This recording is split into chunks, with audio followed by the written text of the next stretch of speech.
बारामतीची पोटनिवडणूक बिनविरोध व्हावी यासाठी महायुतीचा प्रयत्न असला तरी मवियामध्ये काँग्रेस आणि ठाकरेंच्या शिवसेनेच्या तर्फे उमेदवार देण्याचा विचार सुरू आहे। निवडणूक बिनविरोध होण्यासाठी सुनेत्रा पवारांनी आज सपकाळांना फोन केलेला। सुनेत्रा पवार उद्या अर्ज दाखल करणार आहेत। बारामती आणि राहुरी मतदारसंघातील पोटनिवडणुकीच्या पार्श्वभूमीवर राजकीय हालचालींना वेग आलाय।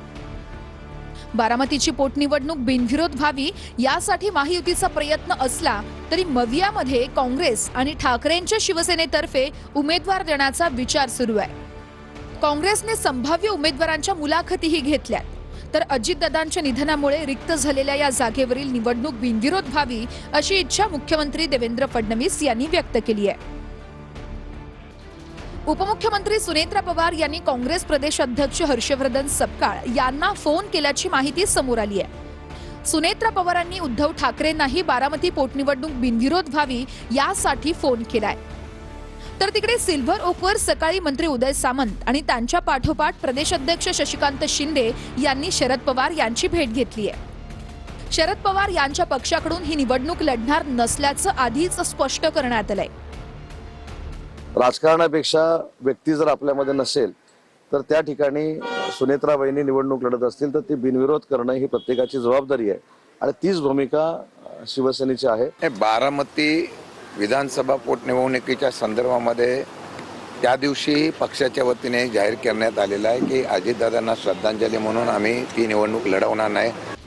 बारामतीत उद्धव ठाकरे उमेदवार देणार नसल्याचा दावा तटकरेंनी केलाय, तर अद्याप पाठिंब्यासंदर्भात कुठलाही निर्णय झालेला नसून उद्धव ठाकरे या संदर्भात निर्णय घेतील असं संजय राऊत म्हणाले।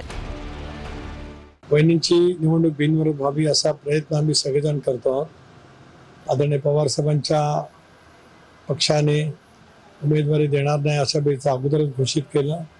उद्धवजींच्या सुद्धा चर्चा झाली, तेही उमेदवार देणार नाही आहे। उपमुख्यमंत्री सुनेत्राताई पवार यांनी उद्धव ठाकरे साहेबांशी नक्की चर्चा केली।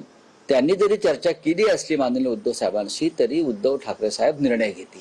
अद्याप कोणताही निर्णय घेतलेला नाही। उद्धवजी ठाकरे विरुद्ध संजय राऊत असा सामना या पोटनिवडणुकीच्या निमित्ताने बघायला मिळतोय, कारण संजय राऊतांना खासदारकी मिळवण्यासाठी ते अशा पद्धतीनं काँग्रेस धार्जिनी भूमिका घेत आहेत। बारामती पोटनिवडणुकीमध्ये उपमुख्यमंत्री सुनेत्रा पवार यांना पाठिंबा देण्यासंदर्भात ठाकरेंच्या शिवसेनेत मोठा ट्विस्ट पाहायला मिळतोय। सूत्रांच्या माहितीनुसार उपमुख्यमंत्री सुनेत्रा पवार यांना पाठिंबा देण्यासंदर्भात ठाकरेंच्या सेनेत दोन मतप्रवाह आहेत। उपमुख्यमंत्री सुनेत्रा पवार यांना पाठिंबा द्यावा असं ठाकरेंच्या शिवसेनेतील एका गटाला वाटतं, तर उपमुख्यमंत्री सुनेत्रा पवार यांना पाठिंबा का द्यावा ठाकरेंच्या शिवसेनेतील दुसऱ्या गटाचा हा सवाल आहे। सुनेत्रा पवार भाजपच्या पाठिंब्यावर महायुतीच्या उमेदवार आहेत, दुसऱ्या गटाचं असं मत आहे। राहुरी विधानसभा पोटनिवडणूक पवारांची राष्ट्रवादी लढवत नसेल तर आपण लढवावी ठाकरेंच्या शिवसेनेच्या काही नेत्यांच्या भूमिका आहेत। बारामती पोटनिवडणुकीसाठी उपमुख्यमंत्री सुनेत्रा पवार यांचा उमेदवारी अर्ज उद्या दाखल करण्यात येणार आहे।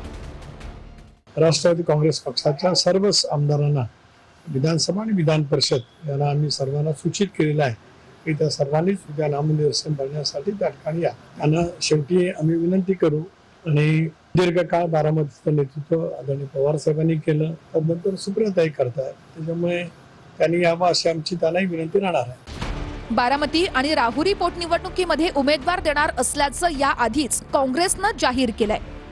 वहिनींची निवडणूक बिनविरोध व्हावी असा प्रयत्न आम्ही सगळेजण करतो आहोत।